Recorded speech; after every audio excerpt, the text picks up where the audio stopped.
যখন জাদু করা হয় কারো প্রতি, সে অসুস্থ হয়ে যাবে। ইভেন সবচেয়ে পরহেজগার মানুষও জাদুগ্রস্ত হতে পারে, আপনি আমি যে কেউ হতে পারে।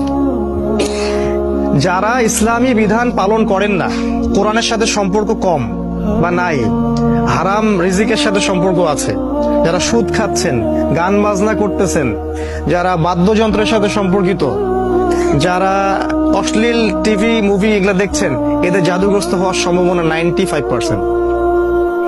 একবার জাদুগ্রস্ত হয়ে গেলে তাকে রিকভার করা খুবই ডিফিকাল্ট। এই জন্য ইসলাম এই প্রোটেকশন গুলো দিয়েছে।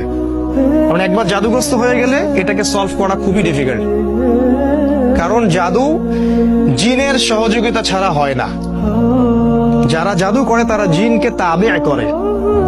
আপনারা কিন্তু কোরআন পড়লে দেখবেন আল্লাহ পাক বলেছেন জাহান্নামের ইন্ধন হবে মানুষ আর জিন, যারা একে অপরকে সহযোগিতা করত।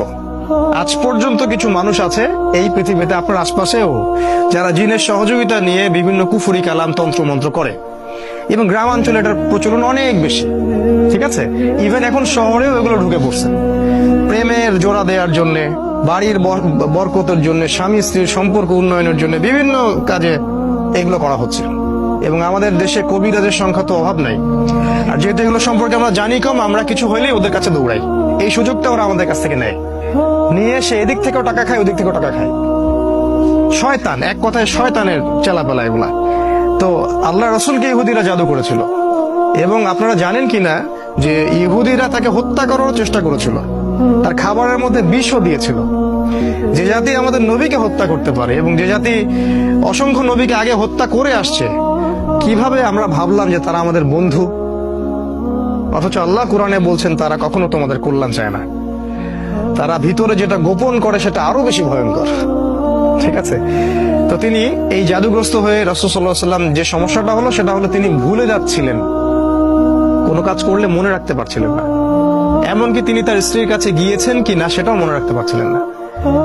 তো জাদুগ্রস্ত হলে খুব খারাপ অবস্থা হয়। এই জন্য আমার রিকোয়েস্ট থাকবে যে আপনারা অনতিবিলম্বে কোরআন, সুন্নাহ, সহিহ জিকির, আজগার, দোয়া, কালাম এগুলো শিখে নেবেন এবং সকাল সন্ধ্যা এগুলো প্র্যাকটিস করবেন। তখন ইনশাআল্লাহ কোনো জিন বা কোনো জাদুকর আপনার কোনো ক্ষতি করতে পারবেন।